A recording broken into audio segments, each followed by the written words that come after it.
Good afternoon students. आज हमने 7.4 exercise करनी है। तो देखो इस एक्सरसाइज में हमारे पास होगा क्या, हमें परमुटेशन को ही आगे इसमें सोल्व करना होगा। कि पहले हमारे पास डायरेक्ट परमुटेशन की फॉर्म बनी हुई दी हुई थी, अब हमें वो फॉर्म को बनाना पड़ेगा। हमारे पास स्टेटमेंट वाले सम आएंगे और हमें उनसे परमुटेशन की फॉर्म कैसे बनानी है कि हमें total number of things they रखी होंगी और उसमें हमें कोई आर नंबर ऑफ थिंग्स को क्या करना पड़ेगा, सिलेक्ट करना पड़ेगा। ठीक है, तो उसकी जनरल फॉर्म फिर वही कैसे बनेगी, that n p of r type की फॉर्म, जिसमें एन और आर दोनों नेचुरल नंबर हैं और आर की वैल्यू या 0 के इक्वल होगी या 0 से बड़ी होगी या n के इक्वल होगी और n से छोटी होगी। वो कंडीशन बताई थी ना, 0 less than equals to r less than equals to n type से।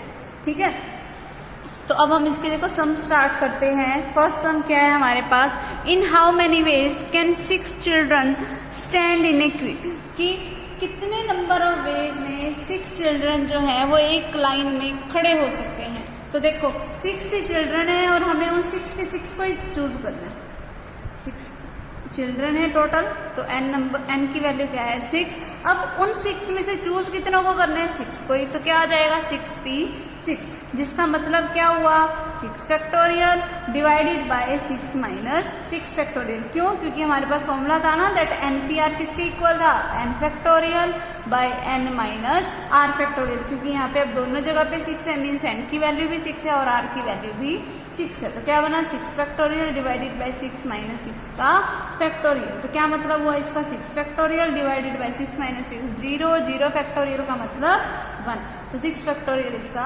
आंसर आ जाएगा। ठीक है, फिर सेकंड सम देखो, in how many ways 5 women draw water from 5 tap if no tap remains unused. हमें करना क्या है कि भी 5 वुमेन है वो पानी निकाल रही हैं 5 टैप्स में से और कोई भी टैप अनयूज नहीं रहना चाहिए, मतलब सारे टैप्स का यूज करना ही करना है। तो नॉन रिपीटिशन का केस है कि कोई रिपीट नहीं करना चाहिए, तभी सब सारे टैप से एक एक यूज होंगे। तो हमारे पास क्या बन जाएगा, 5 टैप में 5 के 5 भी हमें यूज करने हैं, तो 5p5, जिसका मतलब क्या हुआ 5 factorial divided by 5 minus 5 factorial, जिसका मतलब क्या हुआ 5 factorial divided by 5 minus 5 means 0 factorial की वैल्यू होती है 1। तो ये क्या रिजल्ट आ गया मेरे पास 5 फैक्टोरियल। ठीक है, फिर इन how many ways can 4 different books, 1 each in chemistry, physics, biology and mathematics be arranged in A shelf, कि 4 अलग अलग तरीके की बुक्स हैं, एक फिजिक्स की, एक केमिस्ट्री की, एक बायोलॉजी की और एक मैथ की। तो हम कितने नंबर ऑफ वेज में से उन बुक्स को किसी शेल्फ में अरेंज कर सकते हैं।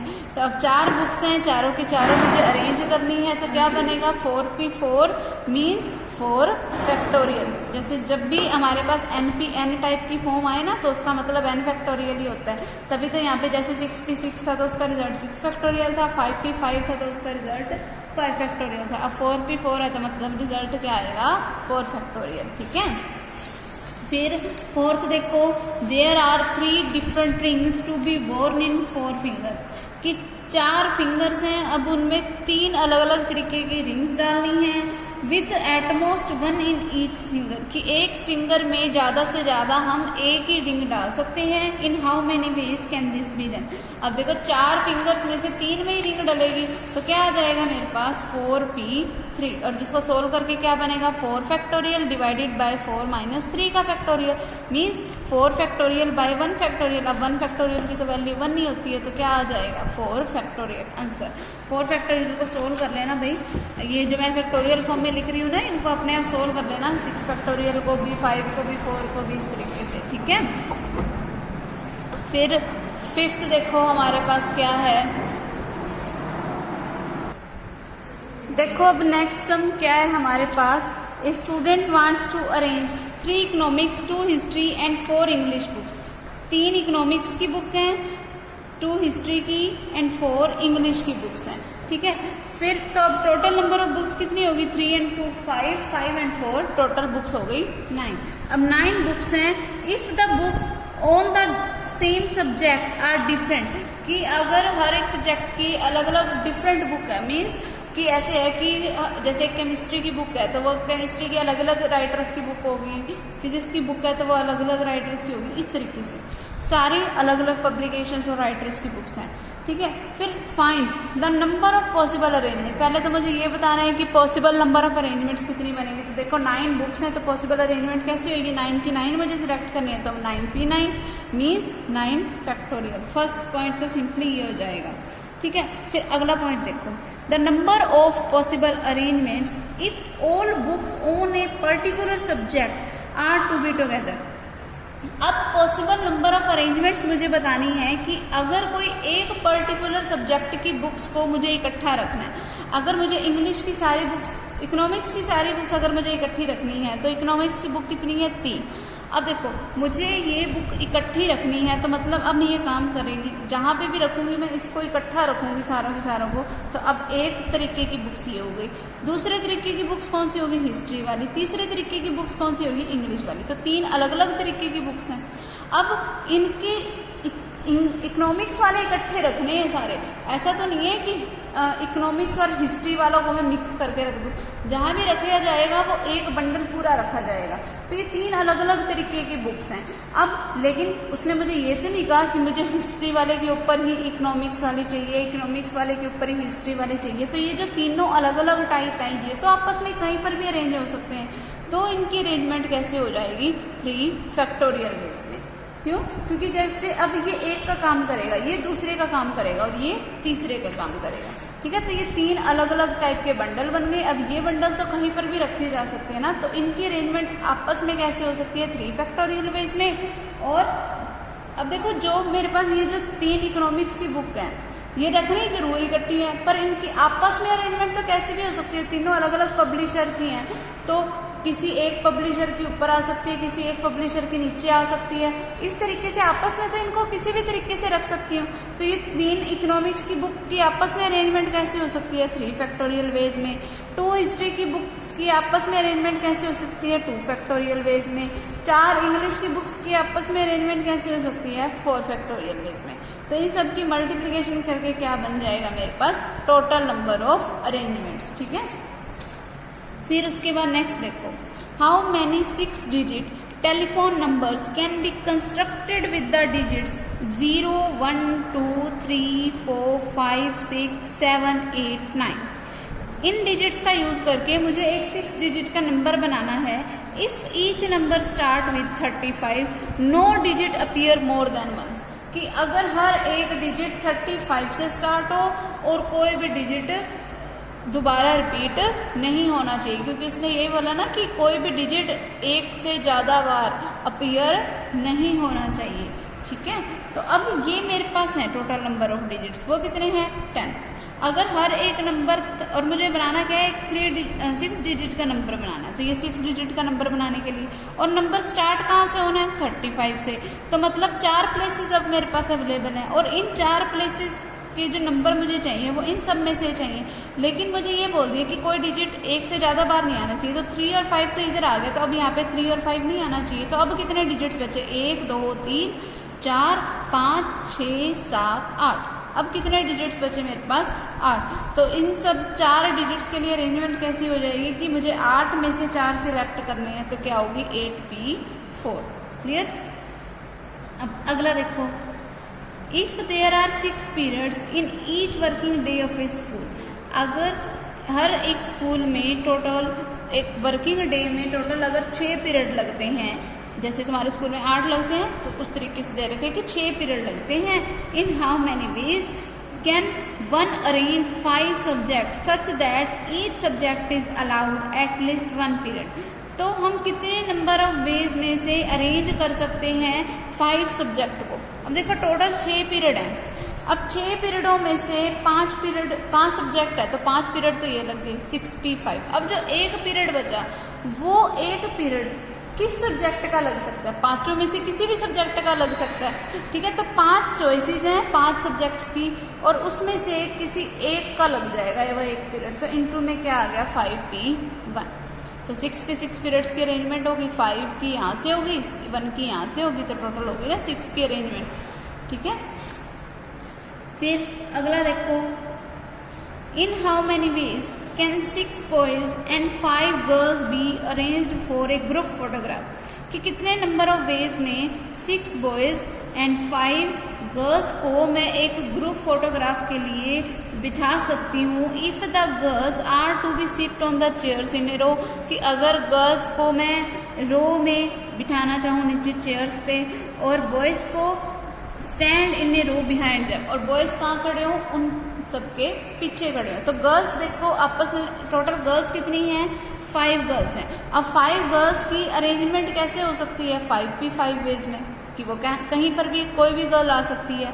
अब बॉयज़ की आपस में अरेंजमेंट कैसी हो सकती है, 6 के 6 बॉयज़ खड़े करने हैं मुझे, तो उनकी अरेंजमेंट कैसी हो जाएगी, 6p6। तो टोटल अरेंजमेंट कैसी होगी, 5p5 इंटू में 6p6, ठीक है। फिर अगला देखो,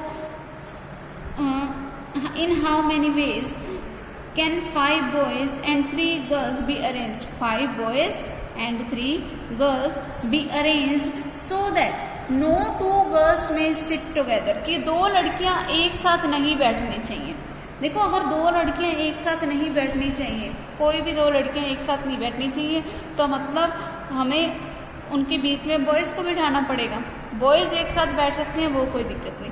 मान लो यहाँ पे एक बॉय है, ठीक है, यहाँ पर भी एक बॉय है, यहाँ पर भी एक बॉय है, टोटल बॉयज़ मैंने लिख लिए 5, ठीक है। अगर एक लड़की यहाँ बैठ गई तो दूसरी यहाँ बैठ सकती है, तब भी इकट्ठे नहीं होएंगी लड़कियाँ, या यहाँ बैठ गई तब भी एक साथ नहीं होंगी, मतलब बीच बीच में हमने बॉयज़ बता लिए, ठीक है। अब देखो गर्ल्स के लिए मतलब मेरे पास स्पेसिस कितने अवेलेबल हैं, 1 2 3 4 5 6। गर्ल्स के लिए मेरे पास स्पेस अवेलेबल है 6, और टोटल गर्ल्स हैं कितनी, 3, कि अगर उन 6 में से कहीं पर भी कोई भी 3 पोजीशंस पे मैं बिठा दूँ उनको, तो वो मेरी अरेंजमेंट हो जाएगी, और वो गर्ल्स एक साथ भी नहीं आएंगी। गर्ल्स एक साथ नहीं आनी चाहिए थी, तो मैं इस तरीके से जब उनको बिठाऊंगी तो वो गर्ल्स एक साथ नहीं आएंगी, ठीक है। तो 6p3, अगली बात समझ, 6p3 इसका आ जाएगा। और बॉयज़, कोई भी बॉय कहीं पर भी बैठ सकता है, तो बॉयज़ की अरेंजमेंट कैसी भी हो सकती है, कि ऐसा भी हो सकता है ये वाला बॉय इधर हो जाए, ये वाला बॉय उधर हो जाए, ठीक है। तो वो क्या हो जाएगा, 5p5, ठीक है, ये इसका रिजल्ट हो जाएगा। फिर उसके बाद देखो next, in how many ways can 9 examination papers B arranged so that the best and worst never come together, कि कितने नंबर ऑफ वेज में से हम 9 एग्जामिनेशन पेपर्स को अरेंज करें कि जिसमें से एक बेस्ट वाला है, एक है वर्स्ट वाला, और वो इकट्ठे नहीं आने चाहिए। तो हम अगर टोटल नंबर ऑफ अरेंजमेंट में से अगर मैं माइनस कर दूं इन दोनों के इकट्ठे आने के, तो मेरे पास वो क्या बचेगी, टोटल वो अरेंजमेंट जिसमें वो इकट्ठे नहीं आने चाहिए, ठीक है। तो अब 9 एग्जामिनेशन पेपर्स हैं, उनको मैं अरेंज कैसे कर सकती हूँ, 9p9 वेज में से। टोटल अरेंजमेंट तो मेरी ये होगी। फिर अब मैं एक अरेंजमेंट बनाती हूँ जिसमें मैं ये दोनों क्वेश्चन पेपर जो है उनको मैं एक साथ रख देती हूँ।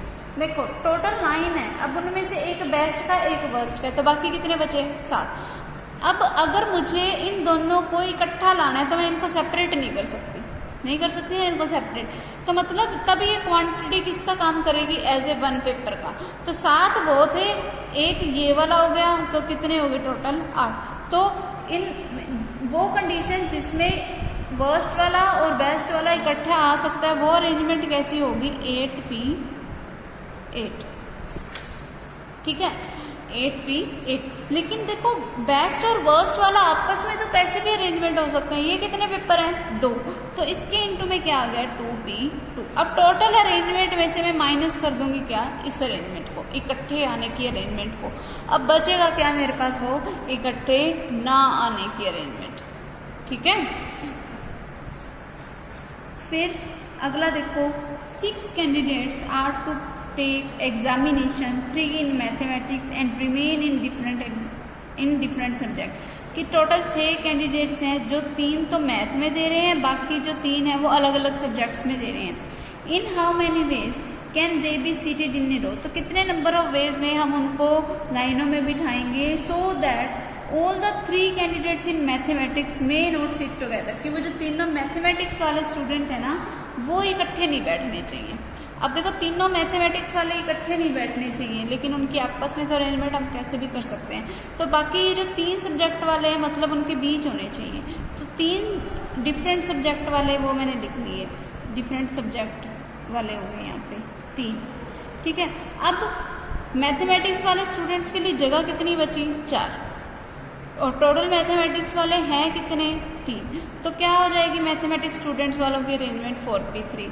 फिर इनटू में क्या आएगा, ये जो डिफरेंट सब्जेक्ट वाले हैं ये आपस में भी कोई तो कहीं पर भी बैठ सकते हैं, ये वाला यहाँ भी बैठ सकता था, ये यहाँ भी बैठ सकता था, तो टोटल 3 थे।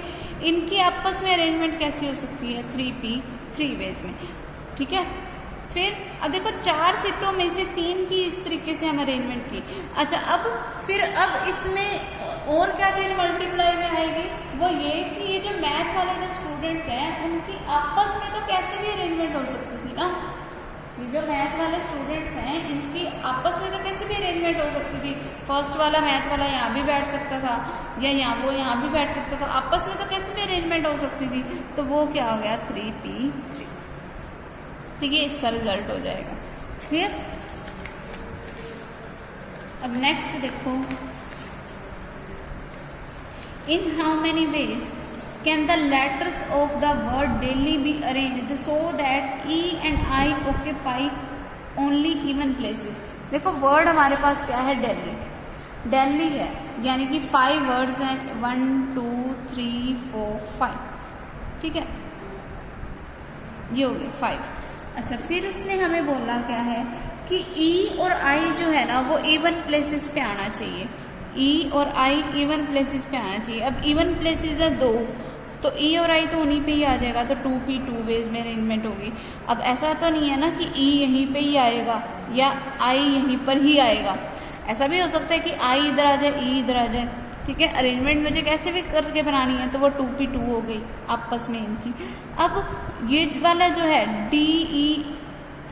DLH, ये 3 जो कंसोनेंट्स हैं ये तो आपस में कहीं पर भी अरेंज हो सकते हैं, ओड वाले 3 ही प्लेसेस हैं, वो तीनों पे कहीं पर भी बैठ सकते हैं। तो इनटू में क्या आ जाएगा? 3p3, ठीक है। फिर उसके बाद देखो नेक्स्ट क्या है हमारे पास? The letters of the word Tuesday,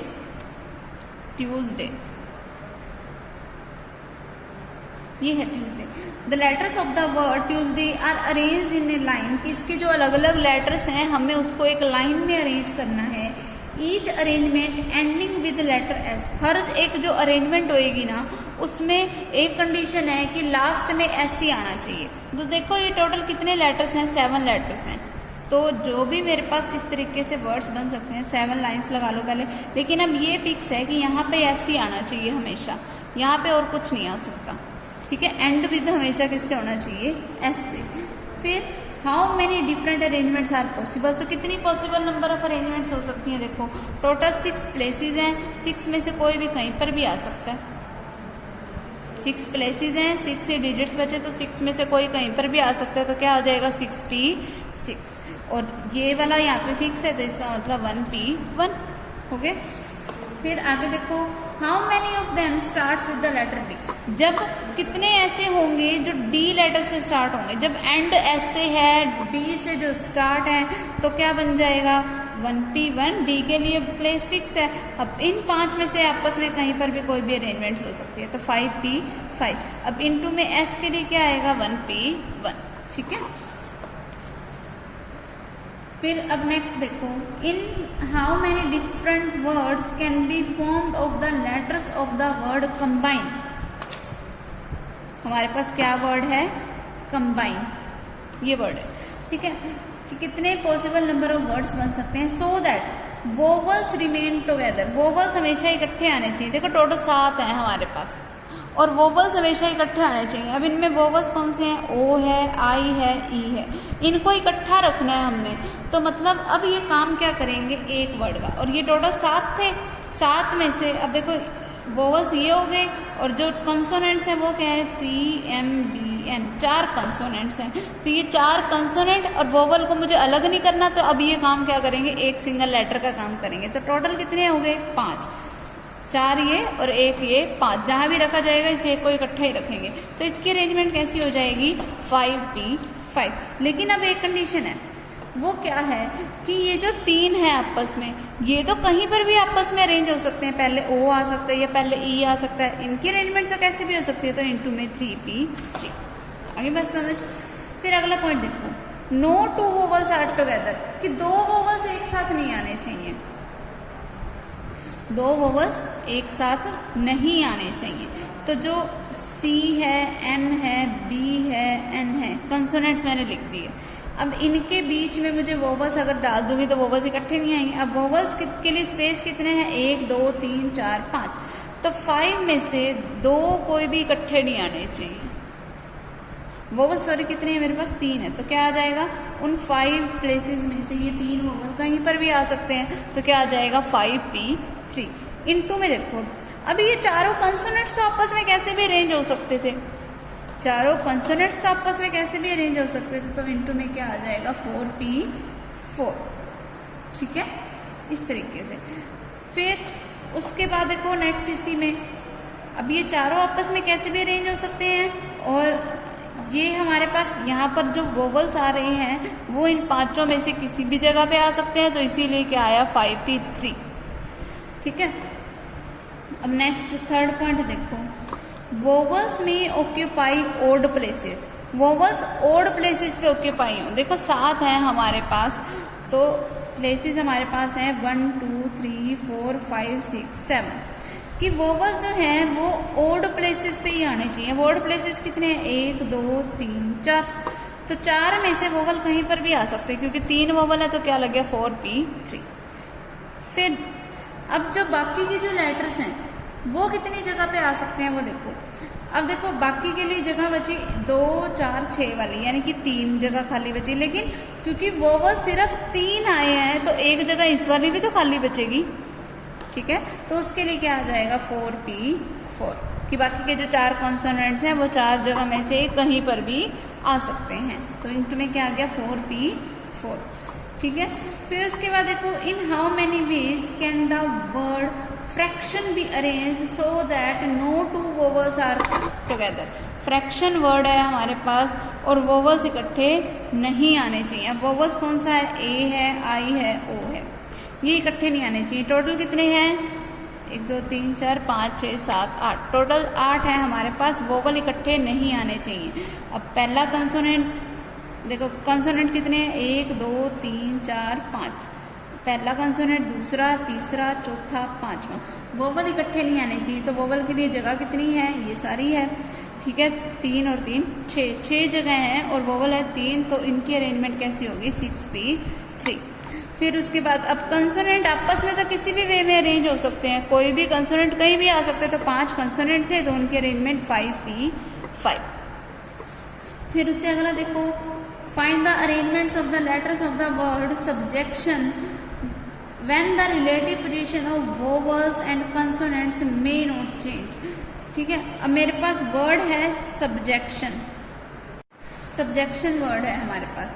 when the relative position of vowels and consonants are not changed, कि अगर vowels की और consonants की हम पोजीशन को चेंज ना करें, मतलब जो जहाँ है वो वहीं रहे, तो कितनी नंबर ऑफ अरेंजमेंट्स पॉसिबल हो सकती हैं। तो देखो टोटल कितने हैं मेरे पास, 1 2 3 4 5 6 7 8 9 10, टोटल 10 हैं, 1 2 3 4 5 6 7 8 9 10। ठीक है, अब यहाँ पर है हमारे पास S, यहाँ है U, यहाँ है B, यहाँ है J, यहाँ E C T I O और यहाँ पर N। ठीक है, ये है हमारे पास सब्जेक्शन। अब वोवल वाला वोवल की जगह पे ही आएगा। ठीक है, अब देखो, और कंसोनेंट वाला कंसोनेंट्स की जगह पे ही आएगा, इनकी आपस में मुझे पोजीशंस को चेंज नहीं करना। ठीक है, तो इसकी हमारे पास टोटल नंबर ऑफ अरेंजमेंट्स कैसी हो जाएगी, देखो कोई अपने को क्योंकि चेंज नहीं करनी पोजीशन ऑफ, तो देखो हमारे पास देखो वोवल्स हैं कितने, 1 2 3 4, तो वोवल्स की अरेंजमेंट आपस में कैसी हो सकती है 4p4, मतलब वोवल्स की जगह पे ही वोवल आए। ठीक है, कंसोनेंट्स आपस में चेंज हो सकते हैं, कंसोनेंट की जगह पे कंसोनेंट ही आना चाहिए, कोई वोवल नहीं आना चाहिए। तो कंसोनेंट कितने हैं, 1 2 3 4 5 6, तो क्या आ गया इनटू में 6p6। फिर उसके बाद इन how many ways can the letters of the word pencil be arranged. हमारे पास वर्ड क्या है, पेंसिल है, और इसकी मुझे अरेंजमेंट करनी है। और वो मैं अरेंजमेंट कैसे करूँगी, फर्स्ट कंडीशन मुझे क्या दे रखी है, N is always next to E, कि एन जो है वो हमेशा ई के बाद में आए। अब देखो एन हमेशा ई के बाद ही पड़ा वैसे भी, तो मैं कितने नंबर ऑफ अरेंजमेंट करूँ। अगर एन हमेशा ई के बाद आए तो मतलब ये इकट्ठे आने के लिए हो रहे हैं। तो अब मेरे पास देखो लेटर्स बचे कितने, 1 2 3 4, और ये पूरा की पूरा ऐसे काउंट क्या होएगा, 5वां लेटर 5P5, ठीक है। और एन हमेशा ई के बाद ही आए तो एक ही कंडीशन पॉसिबल है, तो 1P1 ये आ जाएगा। फिर अगर हमें बोला कि एन और ई ऑलवेज टुगेदर हो, अगले वाले पॉइंट में बोला कि एन और ई हमेशा इकट्ठे हों, लेकिन अब ये नहीं बोला कि एन हमेशा बाद में आए। अगर एन और ई हमेशा इकट्ठे हों तो आपस में तो वो कोई भी पोजीशन को चेंज कर सकते हैं ना, इकट्ठे होने चाहिए, चाहे एन पहले आए चाहे ई पहले आए। तो क्या हो जाएगा, 1 2 3 4 5, तो उसके लिए 5P5 इंटू में, अब देखो ये दोनों तो आपस में कैसे भी पोजीशन चेंज कर सकते हैं, तो इंटू में क्या आ गया 2P2, ठीक है। तो ये ना 18 तक सम करना है एक बारी, क्लियर।